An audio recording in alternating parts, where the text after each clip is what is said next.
I'ma make it burn. I'ma make it burn. I'ma make it burn. I'ma make it burn. I'ma make it burn. I'ma make it burn. I'ma make it burn. I'ma make it burn. I'ma make it burn. I'ma make it burn. I'ma make it burn.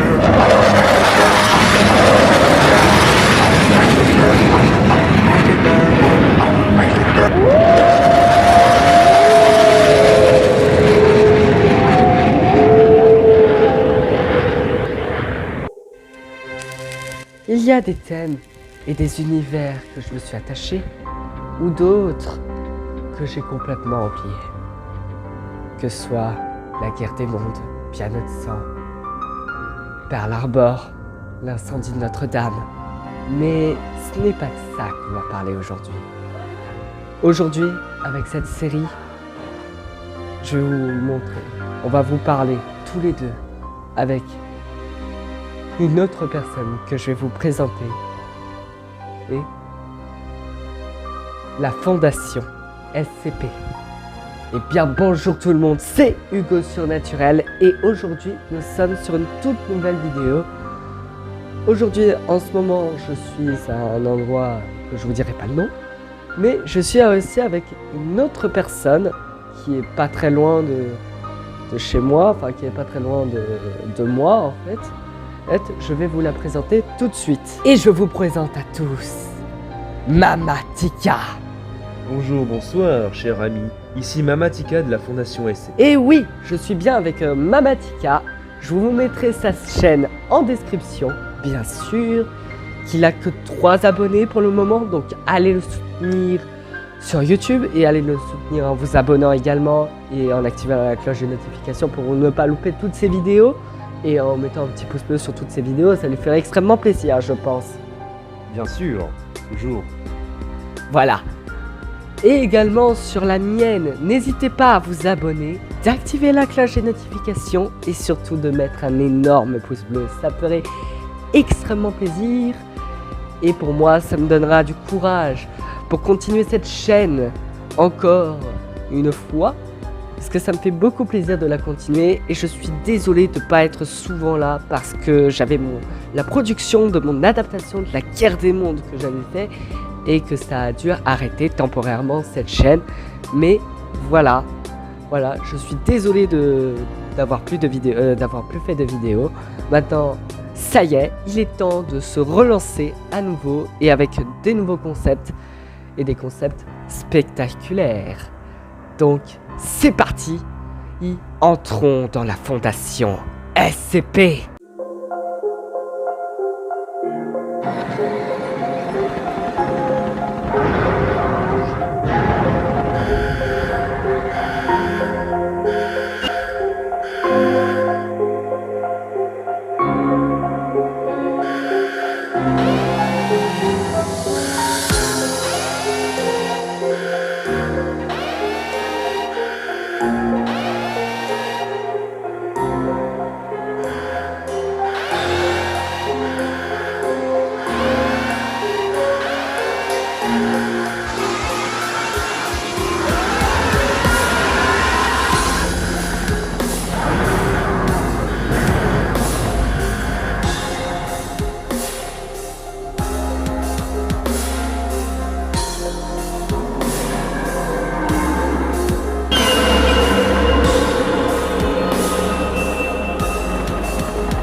Mais d'abord, avant de commencer ce premier épisode et de vous expliquer de quoi on va parler à propos de la Fondation SCP, il faut que vous sachiez quelque chose.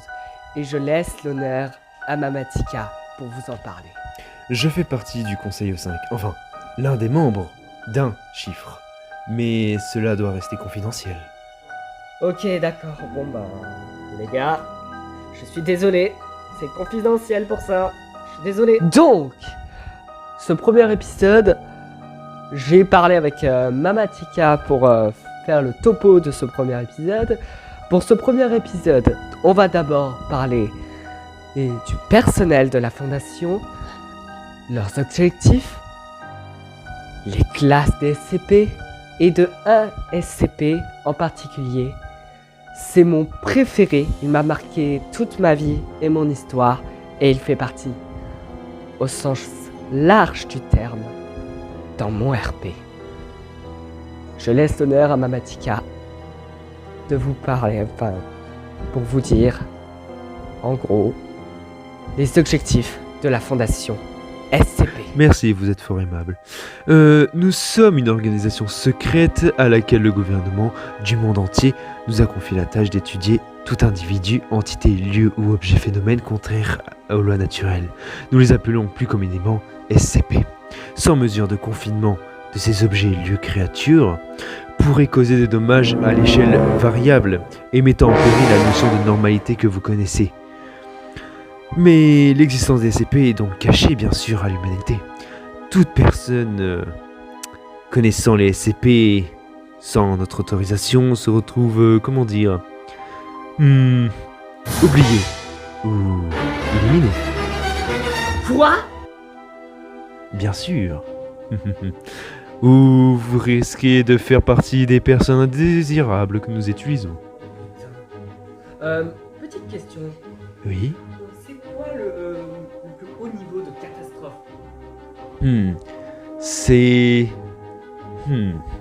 Tout dépend de la catastrophe en question. Mais cela reste dans l'ordre du privé. Donc, maintenant qu'on a résumé entre guillemets les objectifs de la fondation SCP, nous allons maintenant parler des classes des SCP. Apparemment, de ce que je viens de comprendre, je crois qu'il n'y en a pas que 3, mais plusieurs. Oui, merci. Une classe est assignée à chaque SCP, afin d'avertir le personnel de cette difficulté représentant son confinement. Bien sûr que son confinement, pas sa dangerosité. Nous allons commencer par les principaux. Nous avons Sûrs, Euclide et Keter. Je vais commencer par les Sûrs. Les objets de classe Sûre sont des anomalies qui sont assez bien compris et faciles à confiner, sans aucun risque de façon permanente. Ah oui ? Bien sûr, un objet de classe Sûre ne peut... comment dire ? Ça ne veut pas dire qu'il est inoffensif. Il peut bien vous faire des dégâts physiques, mentaux ou bien pire. Mais si vous respectez les procédures de base, normalement tout ira bien. Excusez-moi. J'ai un SCP en tête qui est safe, mais qui est plutôt... qui peut faire également des dégâts. 1025. Cela restera pour une prochaine fois. Pour Ok. l'instant, continuons notre classification. Après, nous avons Euclide. Un objet de classe Euclide sont des anomalies qui ne sont soit peu compris, soit intrinsèquement imprévisibles, de telle sorte qu'un confinement précis est nécessaire. Imaginons, vous avez un objet, vous n'êtes pas sûr de pouvoir le confiner pendant un temps permanent, ou que des procédures sont obligatoires, mais des procédures assez complexes. Cela est possiblement un SCP Euclide, comme un SCP intelligent. Nous pouvons très difficilement le confiner. Et même, je vais vous dire un truc, les amis. L'un des SCP dont on va parler, c'est un SCP Euclide également. Ensuite, nous avons Keter. Les objets de classe Keter sont des anomalies dont le confinement requiert des procédures avancées et complexes, et qui ne pourront pas être confinées efficacement par la Fondation, avec ses connaissances et capacités actuelles. Mais ne vous inquiétez pas, nous avons le relais en main. Excusez-moi, est-ce que les SCP de classe Keter sont les SCP les plus vénères? Ne vous méprenez pas, cela est bien sûr faux, mais tout dépend de ses capacités. Par exemple, 682 est un SCP de type Keter et très dangereux. Même si pour l'instant il fait plus de dégâts à l'environnement et à la Fondation que à l'humanité en elle-même. Mais pour 682, on va en parler dans une prochaine vidéo. Bien sûr. Après nous avons Tomiel. je peux juste vous dire son nom, mais pas ses capacités. Quoi? Cela reste parmi nous. Ah putain. Je suis désolé les gars, je suis profondément navré, mais c'est top secret apparemment. Nous avons neutralisé. Les anomalies neutralisées sont celles qui ont perdu leur approprié anormal, soit parce qu'elles ont été intentionnellement ou accidentellement détruites. Waouh. Les documents sont quand même archivés, pour en cas de... si elles retrouvaient leur propriété anormale ou réapparaissaient dans le futur. Les SCP de classe expliquées sont des anomalies expliquées par la science moderne, la science normale, nous pouvons dire. Après, nous avons les classes exotériques, qui sont bien plus complexes et bien plus dures à comprendre. Donc, après d'avoir parlé des classes des SCP et des objectifs de la Fondation, il est maintenant temps que je parle de leur niveau d'accréditation et du personnel de la Fondation SCP de classe D à classe A, donc jusqu'à le Conseil au 5. Mais le Conseil au 5, comme je vous le dis, Mamatika en fait partie. Enfin, quand il vous l'a dit, Mamatika en fait partie du Conseil au 5. Et je pense qu'il aura peut-être des choses à vous dire, mais pas beaucoup, parce que je pense que c'est beaucoup top secret, je pense. Bien sûr, maintenant je vais vous parler des niveaux d'accréditation, de niveau de sécurité des membres du personnel. Nous avons le niveau 0, à titre officiel uniquement, bien sûr. Le niveau 0 est donné au personnel non essentiel, n'ayant pas besoin d'accès d'informations concernant les objets anormaux. Imaginons la logistique ou l'administratif, ceux qui travaillent en dehors des installations à zone à risque ou anormale. Ensuite, nous avons le niveau 1, confidentiel. Il est donné au personnel travaillant à proximité des anomalies, mais sans nécessité d'accès directement aux informations les concernant. Nous avons ensuite le niveau 2, le niveau restreint. Le niveau 2 est donné aux personnels de sécurité et de recherche qui ont besoin d'accéder à des informations directes sur certains SCP. La plupart des équipes de recherche, des agents de terrain et des spécialistes de confinement disposent d'une accréditation de niveau 2. Nous avons le niveau 3, secret. Le niveau d'accréditation niveau 3 est donné au personnel de sécurité et de recherche supérieur, ayant besoin d'informations approfondies à propos des éléments tels que les circonstances de la récupération d'une anomalie ou la planification à long terme du confinement. Ce niveau est donné aux membres des équipes d'intervention mobile, l'AFIM, agissant avec une accréditation de niveau 3. Nous avons le niveau 4, top secret. Ce niveau est souvent donné à l'administration qui ont besoin d'un accès quasi total des informations de la base des données. Nous avons par exemple le directeur du site, directeur de la sécurité et commandant de l'AFIM. Nous avons le niveau 5, le niveau Tomiel. L'accès de niveau 5 est donné à la plupart des hauts gradés du personnel administratif de la Fondation, est accordé à des accès illimités à toutes les données stratégiques et sensibles. Quelle que soit leur nature d'accréditation, le niveau 5 n'est normalement qu'accessible au niveau au conseil au 5. Nous avons ensuite les classifications du personnel. Nous avons d'abord les classeux. Les classeux sont des agents de terrain qui ont subi des effets potentiellement dangereux par rapport à un SCP.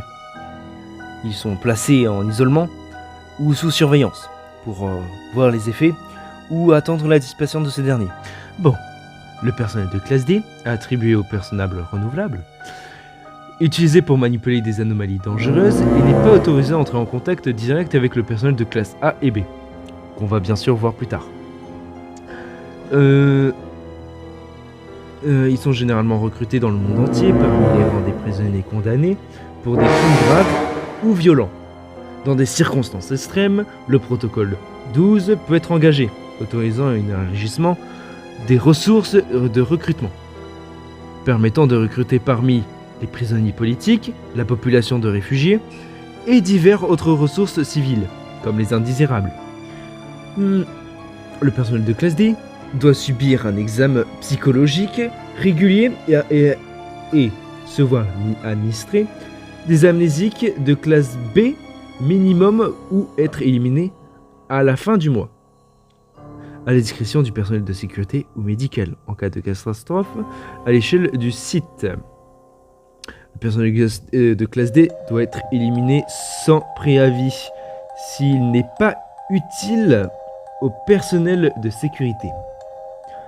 Bien sûr, ces personnels de classe D sont bien sûr les poubelles, les déchets.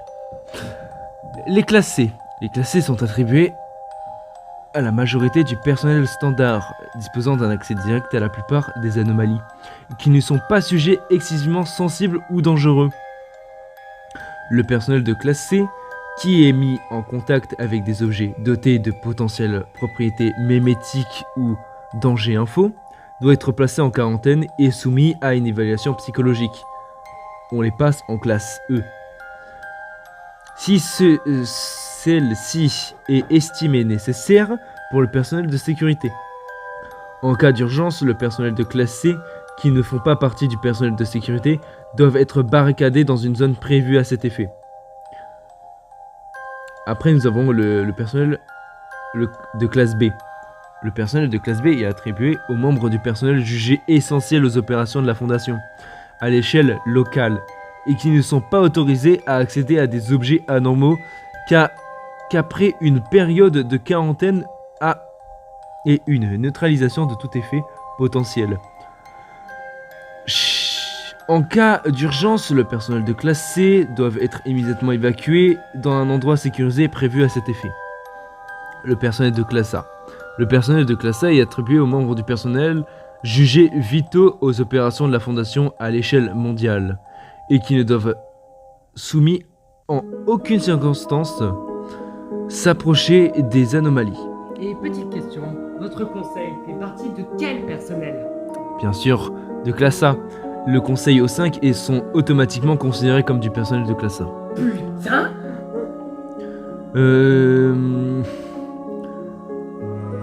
En cas de danger, le personnel de sécurité doit être en toutes circonstances autour du personnel de classe A. En cas d'urgence, les membres du personnel de classe A doivent être immédiatement évacués dans un endroit sécurisé prévu à cet effet. Ensuite, nous allons passer au titre du personnel, l'hiérarchie et autres. Il s'agit d'un titre professionnel général, utilisé au sein de la Fondation. Le personnel du site spécialiste de confinement. Le spécialiste de confinement ont deux rôles. Principaux sont les installations de la Fondation SCP. La mise en place d'un confinement efficace et l'optimisation de celui-ci. Dans les premiers temps, les équipes de confinement sont appelées en cas d'activité anormaux pour la sécurité établie un confinement initial. Pour les objets, entités ou phénomènes anormaux, que je vais abrévier sous le nom de SCP, afin d'éliminer les risques éventuels et les transports à l'utilisation de la Fondation la plus proche. Ensuite, les ingénieurs et techniciens en confinement sont chargés de concevoir, améliorer ou entretenir les unités de procédure de confinement des anomalies, une fois sous la garde de la Fondation. Après, nous avons le personnel de recherche. Le personnel de recherche est constitué de parties de scientifiques de la Fondation, choisis parmi les scientifiques les plus intelligents et qualifiés du globe. Ah oui! Bien sûr, toujours. Avec des spécialistes dans tous les champs de compétences imaginables, dans la chimie, la botanie, en passant par les sujets plus exotériques, comme la physique théorique ou la xénobiologie. Le but des projets des chercheurs de la Fondation est de pouvoir mieux comprendre les anomalies inexpliquées et leur fonctionnement. Nous allons passer aux agents de sécurité. Les agents de sécurité sont souvent renommés simplement gardes, qui en soi, oui, ce sont des gardes. Des installations de la Fondation ou pour mission de maintenir la sécurité physique des informations des projets, des opérations et du personnel de la Fondation. Principalement recrutés dans le milieu militaire, policière et de détention.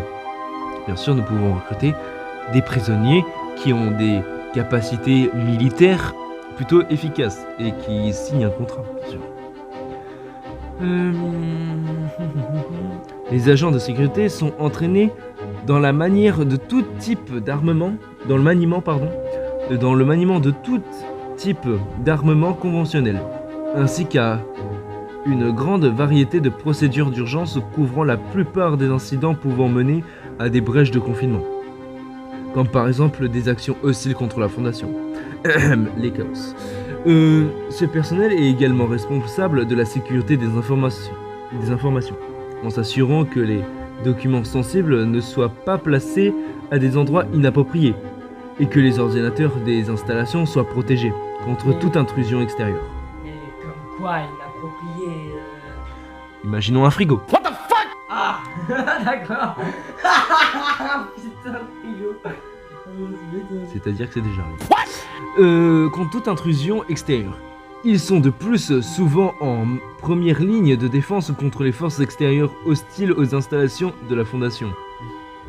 Ensuite, nous avons les agents d'intervention tactique sous le nom de AIT. Les équipes d'intervention tactique, ou équipes tactiques, EIT, sont des équipes de combat hautement entraînées et lourdement armées, dans le but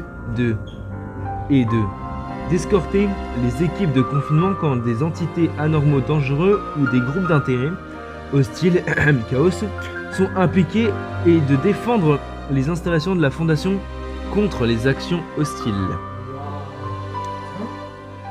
Les équipes d'intervention sont pour la plupart des unités militaires en poste dans les plus importantes installations de la Fondation, prêtes à se déployer à tout moment, comme le site 19. Agents de terrain, le personnel de terrain. Les agents de terrain sont les yeux et les oreilles de la Fondation. Il s'agit de membres du personnel entraînés pour chercher et enquêter sur des signes d'activité anormale. Souvent sont couverts de forces policiers locales ou régionales, ou intègrent dans les services locaux tels que les urgences médicales et les organismes de régulation. En tant qu'unité sous couverture, les agents de terrain ne sont généralement pas équipés pour s'occuper d'un cas de confinement actif anormal. Lorsque la présence d'une anomalie a été remarquée et confirmée, les agents de terrain contactent immédiatement les équipes de confinement la plus proche pour la sécurité et la confiner sans danger. Bien sûr, on parle du SN. Nous avons après la force d'intervention mobile ou opérateur des forces d'intervention mobile. La FIM sont des unités spécialisées composées de membres expérimentés du personnel de terrain de la Fondation. Les FIM sont mobilisés pour s'occuper des menaces de nature particulière dans la gestion nécessaire, une formation qui serait inutile à des agents de terrain normaux. La composition d'une FIM peut varier énormément, allant de recherche spécialisée dans le confinement des mêmes anormaux ou unités de combat lourdement armées, chargées de sécurité certains types d'entités hostiles. Après, nous avons l'administration. Le directeur du site. Des installations. Les directeurs des installations de la Fondation sont des membres du personnel les plus haut placés de celle-ci et sont responsables de la coordination des opérations du site, ainsi que de l'intégrité des anomalies et projets sous leur tutelle. Je bégaye un peu parce que j'ai plus beaucoup d'informations en tête. Les directeurs du département se réfèrent directement au directeur du site, qui est leur tour de référence au conseil O5. Nous allons en venir du conseil O5. Le conseil O5, qui est moi-même et mes chers collègues, ou si je suis seul peut-être, qui sait, est un comité constitué de 12 membres, enfin normalement, les plus hauts placés de la Fondation, disposant d'un accès complet et total des informations et documents de la Fondation. Le Conseil O5 supervise tous les projets de la Fondation dans le monde entier et dirigeant ses opérations stratégiques sur le long terme.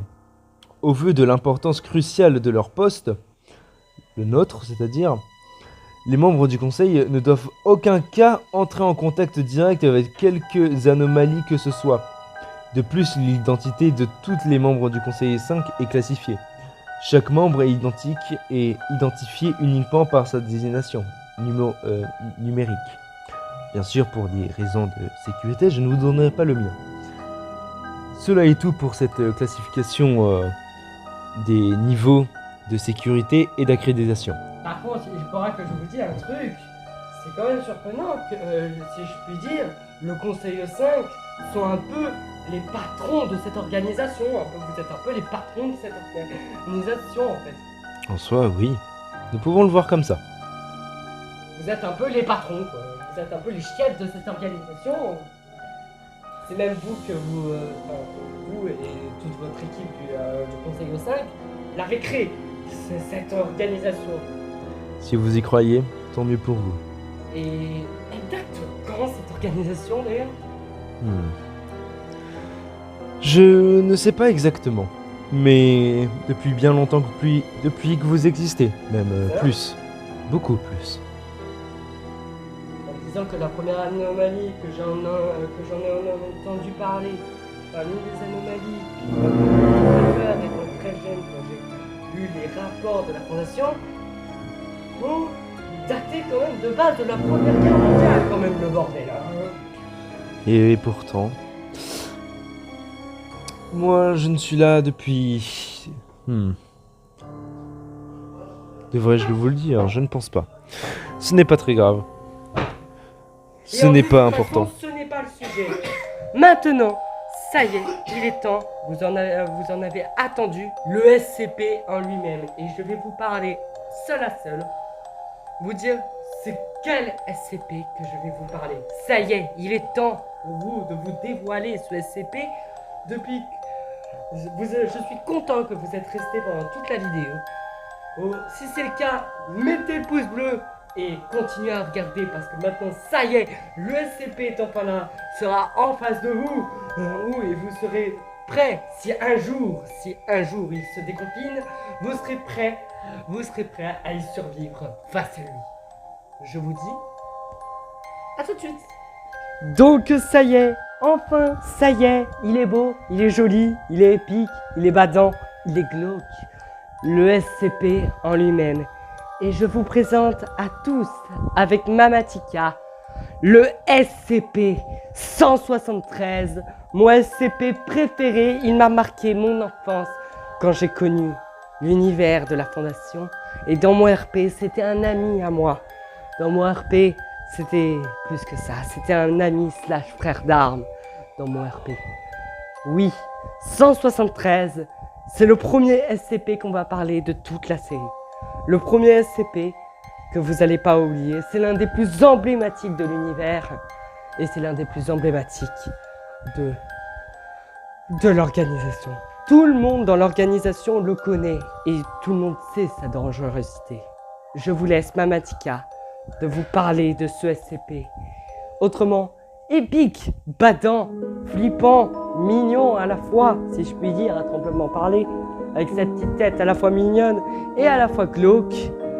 Donc, je vous laisse à Mamatika de vous parler de SCP-173. Oui, bien sûr. SCP-173. SCP-173, classé Euclide, l'objet SCP-173 doit être conservé dans un conteneur verrouillé, en toutes circonstances.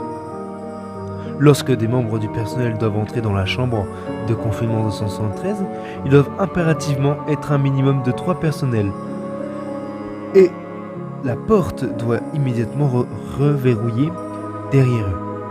2 personnels doivent maintenir un contact visuel direct avec SCP-173, en toutes circonstances. Et ce que jusqu'à ce que tous les membres du personnel ayant quitté et reverrouillé le conteneur. SCP-513 a été transféré au site 19 en 1993. Origine inconnue jusqu'à présent. Il est constitué de barres d'armature et de béton comportant des traces de peinture aérosol de marque Crayon. SCP-513 est animé et extrêmement hostile. L'objet ne peut pas bouger tant qu'il se trouve dans le champ visuel direct. Il est impératif que le contact avec SCP-513 ne soit pas interrompu. Les membres du personnel assignés à entrer dans le conteneur sont chargés de s'alerter mutuellement avant de cligner des yeux. L'objet attaque en brisant le cou de la victime à la base du crâne ou par strangulation. Dans le cas d'une attaque, le personnel doit respecter les procédures de confinement de classe 4 concernant les objets SCP dangereux. Le personnel a rapporté avoir entendu des bruits de grattement provenant de l'intérieur du conteneur lorsque personne n'est présent à l'intérieur. Ceci est considéré comme normal et toute modification de ce comportement doit être signalée au superviseur de la LGEB en service. Fin du document. Et c'est la fin de la vidéo. Je suis désolé les amis, c'est la fin de la vidéo. Je vous dis, alors, je vais vous dire un truc. Oui, c'est la fin de la vidéo. Et j'espère qu'elle vous aura fait plaisir. On a pris beaucoup de temps avec Mamatika et moi. On a pris beaucoup de temps pour faire cette vidéo. Des jours, des semaines. Un peu précisément au moins 3 semaines pour faire cette vidéo. Donc j'espère que cette vidéo vous aura plu. Si c'est le cas, n'hésitez pas à vous abonner, d'activer la cloche de notification et surtout de mettre un énorme pouce bleu. Ça ferait extrêmement plaisir et ça nous donnera du courage parce que cette vidéo a été longue et dure à monter parce que putain qu'est-ce que c'était dur. Qu'est-ce que c'était dur parce qu'on a dû galérer et tout, on a dû faire 3000 trucs en même temps. En même temps on a dû avoir des choses personnelles à côté. Donc c'était compliqué, mais je vais vous laisser aussi à Mamatika de vous dire au revoir aussi à la fois. Ça vous ferait extrêmement plaisir d'entendre Mamatika une dernière fois avant la fin de la vidéo. Donc je vous laisse à Mamatika de vous dire au revoir. Au revoir. Mais n'oubliez pas, la Fondation veille dans l'ombre, protège l'humanité des anomalies qui défient la réalité. Sécuriser, contenir, protéger. Et je vous dis à la prochaine. C'était Hugo Surnaturel. Faites gaffe à vous. Il y a peut-être un SCP qui se cache peut-être derrière vous. Faites gaffe, faites attention à vous. On ne sait jamais. Allez, ciao. Coup de marteau, nous frappons dans la nuit. Face aux anomalies, jamais nous ne plions.